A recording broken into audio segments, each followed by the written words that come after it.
नईम साहब का जवाब सुनकर मेरा मुंह खुले का खुला रह गया। यूं लगा जैसे मेरे पैरों तले से जमीन खिसक गई है। मैंने दोबारा पूछा, हाजी साहब क्या कहा आपने? हाजी साहब ने मुकम्मल इत्मीनान से फिर वही जवाब दिया, मैं राशिद को बदमाश बनाना चाहता हूँ। मैंने बेइख्तियार अपनी कनपटी खुजाई। हाजी साहब को मैं 20 साल से जानता हूँ। इंतहाई डिसेंट इंसान है, रिटायर्ड बैंक ऑफिसर हैं, निहायत खुश लिबास होने के साथ साथ निहायत शरीफ भी हैं, हमेशा से तालीम के हक में रहे हैं। माशाल्लाह 4 बेटों के बाप हैं। बड़ा बेटा लंदन में इंजीनियर है, दूसरा अमेरिका में डॉक्टर है और तीसरा कनाडा में पायलट है, जबकि चौथा बेटा राशिद पाकिस्तान में ही हाजी साहब के साथ रहता है और सेकंड ईयर का स्टूडेंट है। राशिद पढ़ाई में कुछ ज्यादा अच्छा नहीं है, ज्यादातर मोटरसाइकिल पर आवारा दोस्तों के साथ घूमता रहता है। 2-3 दफा हवालात की सैर भी कर चुका है। पता नहीं क्यों हाजी साहब उसके बारे में सब कुछ जानते हुए भी पहलू तही कर जाते हैं। आज इत्तफाकन हाजी साहब से मुलाकात हो गई तो मैंने पूछ ही लिया कि आप राशिद को क्या बनाना चाहते हैं। हाजी साहब का जवाब सुनकर मेरे होश ही उड़ गए, क्योंकि उनका यह जवाब मेरे होश उड़ाने के लिए काफी था। एक ऐसा बाप जो खुद भी तालीम याफ्ता हो और 3 बेटे भी बैरूने मुल्क निहायत पुरकशिश ओहदों पर काम कर रहे हों, वो ऐसा जवाब दे तो चौंकना तो बनता ही है। वजह पूछी तो बेइख्तियार हंस पड़े। यार, उसकी बदमाशी की वजह से मेरे बहुत सारे मसले खुद ब खुद हल हो गए हैं। वैसे भी कमबख्त है तो आवारा, लेकिन सस्ते जज्बात उसमें कूट कूट कर भरे हुए हैं। मैंने आंखें फाड़ कर पूछा, क्या मतलब? हाजी साहब दोबारा हंसे। देखो, मैं तो ठहरा बुज़दिली की हद तक शरीफ इंसान। बिजली का पूरा बिल भरने के बावजूद जब लाइनमैन मुझसे आकर मशकूक अंदाज में कहता था कि आपका मीटर क्यों आहिस्ता चलता है, तो मैं खौफजदा हो जाता था और कस्में खाने लगता था कि मुझे कुछ नहीं पता। इस पर लाइनमैन और ज्यादा शेर हो जाता था और धमकी देता था कि अगर उसे कुछ पैसे ना दिए गए तो वो ऊपर शिकायत लगा देगा, जिसके नतीजे में ना सिर्फ मीटर कट जाएगा बल्कि लाखों रुपए का जुर्माना भी भरना होगा। मैं हर दफा उसे बिला वजह खुश करने के लिए 2000 दे दिया करता था। इस बात की खबर मेरे छोटे बेटे राशिद को हुई तो उसने अपने अंदाज में लाइनमैन से बात की।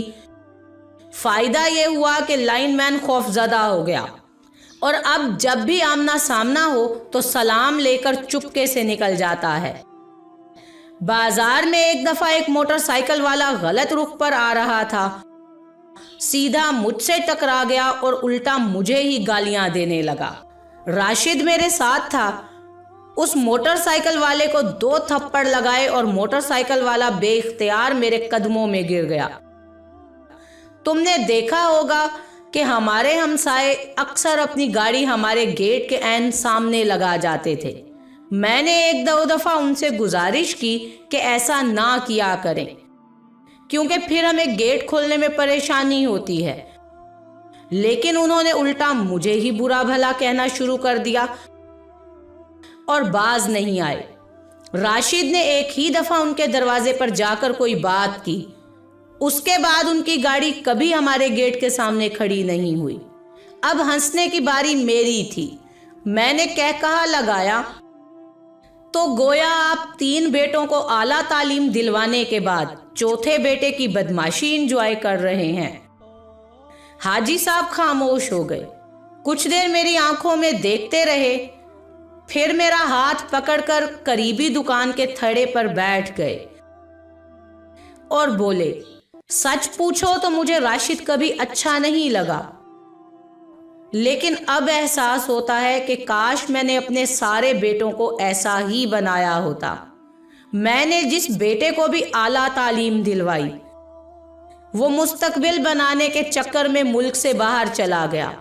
मेरे तीनों बेटे शादीशुदा हैं और अपने घरों में माशाल्लाह बहुत खुश हैं, लेकिन मैं और मेरी बीवी बिल्कुल अकेले हो गए हैं। पढ़ी लिखी औलाद माँ बाप का फख्र तो होती है, लेकिन बाज औकात माँ बाप के किसी काम की नहीं रहती।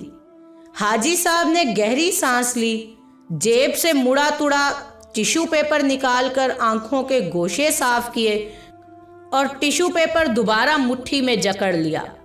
मुझे एहसास है कि मेरे ये जुमले सरासर खुदगर्जी के जुमरे में आते हैं, लेकिन मैं चाहता हूं राशिद अनपढ़ रहे। वो लफंगा और आवारा तो है, लेकिन रात को मेरे पैर भी दबाता है। कोई भी चीज चाहिए हो तो झट से ला देता है। ये बचपन से ही ऐसा था। इसका पढ़ाई में दिल नहीं लगता था, लेकिन घर के सारे काम यही करता था। जब उसके तीनों बड़े भाई तालीम हासिल कर रहे थे और किताबें खोले पढ़ रहे होते थे, तो यही सब्जी लाता था। बड़े भाई अकेडमियों में चले जाते थे और ये तंदूर से रोटियां लाने का फरीजा असर अंजाम देता था। मेरी गाड़ी भी यही साफ करता था। घर के छत वाले पंखे भी इसी ने साफ किए। इसे बड़े बड़े अल्फाज नहीं आते, छोटी छोटी सी बातों पर मुझे हौसला देता है। फिल्मी अंदाज में डायलॉग मारता है कि अब्बू, मेरे होते हुए आपको फिक्र करने की कोई ज़रूरत नहीं। मेरी दुआ है कि ये सेकेंड ईयर में फिर से फेल हो जाए, ताकि ना कभी तालीम हासिल करे और ना हमें कभी छोड़कर बाहर जाए। पता नहीं क्यों मुझे यकीन है कि ये बदमाश मरते दम तक हमारे साथ भी रहेगा और हमारे बुढ़ापे का सहारा भी बनेगा। हाजी साहब बेख्तियार जोर से हंस पड़े और मुट्ठी खोलकर एक बार फिर गीला टिश्यू अपनी आंखों पर रख लिया। सोचने की बात है, एक बहुत गहरा मैसेज, समझने वालों के लिए बहुत कुछ।